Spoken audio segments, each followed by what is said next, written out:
대통령실은 이번 방일을 통해서 윤석열 대통령이 일본의 마음을 열었다면서 한일 관계의 판이 바뀌었다고 강조했습니다. 하지만 더불어민주당은 역대 최악의 굴종 조공 외교라고 비판 수위를 높였습니다. 조은지 기자입니다. 외교가 상대방 마음을 열고 관계의 판을 바꾸는 거라면 윤석열 대통령의 이번 방일은 커다란 성공이다. 우리 대통령실의 평가입니다. 단 이틀이었지만 윤 대통령이 결단하고 일본의 정치, 경제, 미래 세대와 충분히 교감한 덕분에 주도권이 우리에게 왔다고 강조했습니다. 한국 정부가 한일 관계에서 상대적으로 유리한 위치가 됐고 한미일 관계, 더 나아가서 국제 관계에서도 주도적 위치를 차지할 수 있는 분위기가 조성됐다. 기시다 총리와 독대 뒤풀이 때 일본 드라마 고독한 미식가 얘기를 나눈 일. 아소다로 자민당 부총재와 오므라이스 달걀 2개를 논한 일. 공명당 대표가 지난해 선물 받은 윤 대통령 시계를 차고 나온 일 등 이모저모 방일 뒷얘기도 전했습니다.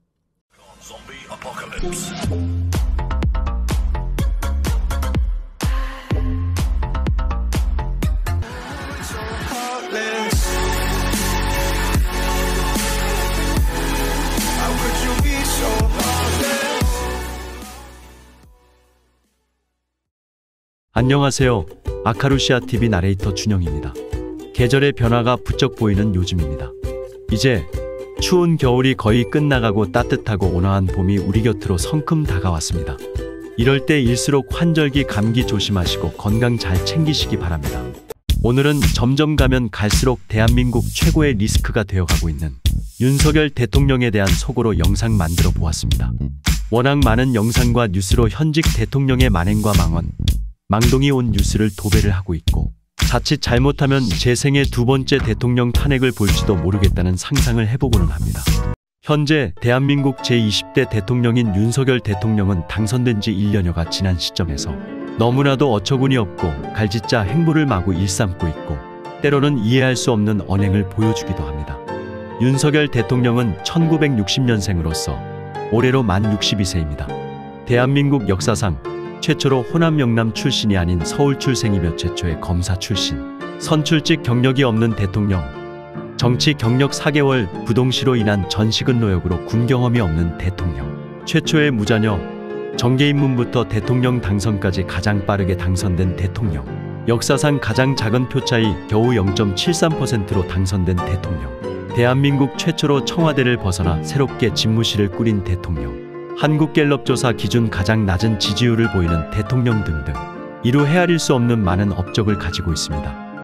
윤석열 대통령은 2022년 5월 10일 대통령이 되고 난 이후 정확히 말하면 아직 1년이 되지도 않았는데 엄청난 구설과 말실수, 앞뒤가 안 맞는 언행으로 도저히 한국가의 수반으로서 참담함을 넘어서 과연 대한민국의 대통령이 맞는지 의심스럽기까지 한 요즘입니다. 그러면 윤석열 대통령의 모순된 언행과 정책, 각종 논란거리 몇 개만 소개해 보겠습니다. 첫 번째, 오로지 검찰 출신으로만 임명되는 인사참사입니다. 출범 초기부터 대거 12명이나 검찰 출신을 임명하더니 각종 의혹과 비리, 검증되지 않은 인사들을 단지 검찰 출신이라는 이유 하나만으로 마구잡이 임명하고 편중 인사 논란 나오면 바로 그 유명한 전 정권을 봐라, 그들도 편중 아니었느냐는 논리를 들이대고 최고의 인사 참사인 정순신 변호사의 아들 학폭 관련 비리가 터져도 절대로 사과하거나 인정을 하지 않았습니다. 두 번째, 정치 경력 겨우 4개월이라 외교나 안보, 국방에 대한 개념이 전혀 없습니다. 그나마 부동시라 군대조차 가지 않았으니 경례 절차나 군인사를 어떻게 해야 하는지도 모릅니다. 더욱이 잘 모르면 의전이나 비서실의 조언을 잘 받아서 실행하면 되는데 그것도 하지 않습니다. 일례로 전 박근혜 대통령조차 여성이라 군대를 안 갔지만은 군에 대한 경례나 의전에서 실수한 적이 없습니다. 윤석열 대통령의 외교는 더욱더 처참합니다. 전 세계 지도자들이 윤석열 대통령을 이제는 호구로 볼 정도입니다. 세 번째, 순방 외교 관련입니다. 역대급으로 순방만 했다 하면 개망신을 골고루 하고 있고 갔다 하면 외교 참사가 마구 벌어집니다. 이 정도면 그냥 순방을 절대로 하지 말고 국내만 있는 게 정상 아닙니까?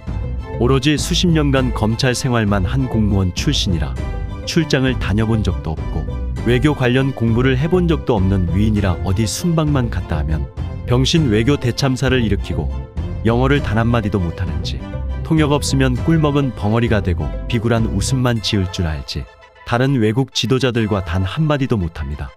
일국의 대통령이라는 자가 이게 무슨 개망신입니까? 이제는 바이든 난리드는 우스개가 되어버렸고 자신이 무슨 말을 했는지도 잘 모르는 치매 상태가 되어가는 것도 같습니다. 네 번째, 끊임없는 무속 논란. 천공, 법사 이건 뭐 밑도 끝도 없습니다. 역대 대통령 중 정치 논란이나 경제, 민생 논란들은 들어봐서도 무당이니 무속이니 이런 얘기들 들어봤습니까? 급기야 내부 고발이 나와 대통령실 이전이나 공관 이전에 천공이 개입했다느니 무속이 관련됐다느니 2023년에 있을 수 있는 얘기입니까? 다섯 번째, 급기야 이제는 하다하다 윤석열 대통령에 대한 정체성 얘기까지 나오고 있습니다. 윤석열 대통령은 과연 대한민국 대통령이 맞습니까? 3.1절 기념 행사에 참가한 윤석열 대통령의 연설이 친일 논란을 일으키고 급기야 별로 급하지도 않은 일본을 방문하여 구력외교에 정신 나간 언사를 마구 내뱉고 있습니다. 최근에 이런 윤석열 대통령의 행보를 보면 어떤 이상한 느낌마저 들고 있습니다. 이상하게도 윤석열 대통령은 어떤 신념을 가지고 있는 것 같습니다. 무지하고 무식한 자가 신념을 가지면 얼마나 무서운지를 확연히 보여주고 있는 것 같습니다.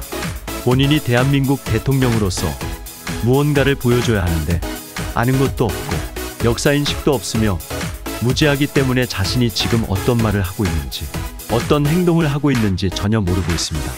불과 1년도 안 된 재임 기간에 이토록 나라를 망가뜨리는 것도 정말 엄청난 능력인 것도 같습니다. 이제 윤석열 대통령은 폭주하는 기관차가 되어가고 있습니다. 분명 대통령실이나 비서관들 아주 뛰어난 참모진들이 질비한데도 누구의 말도 듣지 않고 누구의 간섭도 없이 그냥 본인이 말하고 싶은 대로 행동하고 싶은 대로 마이웨이 마이동풍을 향하고 있습니다. 대통령 재임 기간 내내 겨우 30%를 오고 가는 지지율에도 조금의 부끄러움이나 반성의 기미도 없고 전 정부 탓이나 하고 오로지 이재명 죽이기에 올인을 하고 윤석열의 하수인이 된 검찰이나 쓰레기 언론들이 죄를 덮기 급급하고 국민들의 분노가 서서히 하늘 끝으로 향하고 있다는 걸 그들만이 모르는가 봅니다. 지지율 10%가 되어도 눈 하나 깜짝 안 할 것도 같습니다. 저는 개인적으로 윤석열 정권은 올해를 넘기기 힘들다고 보여집니다.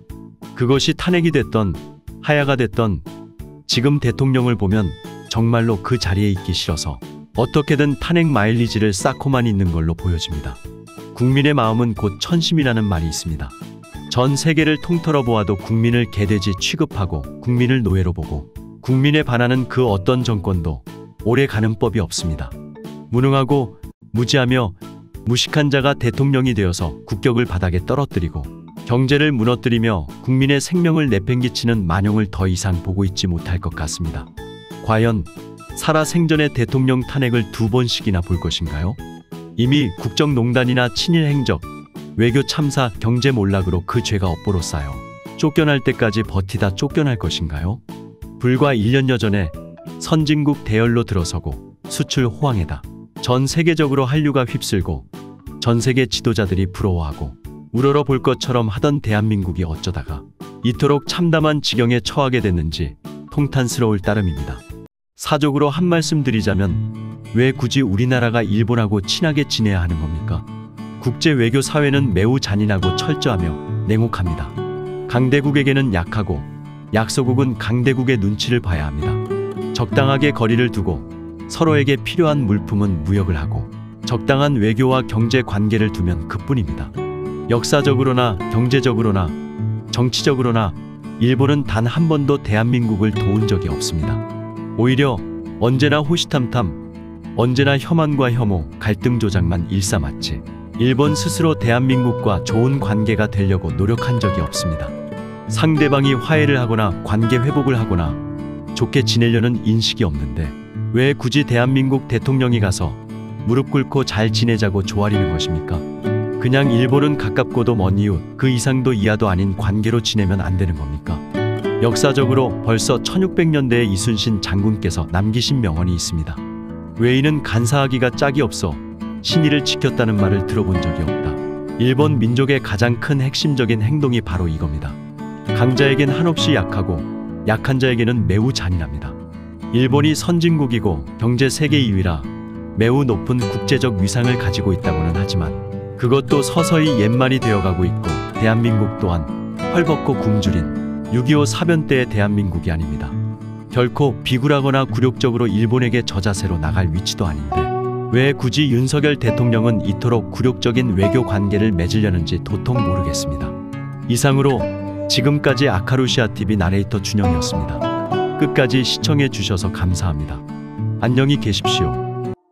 I tried so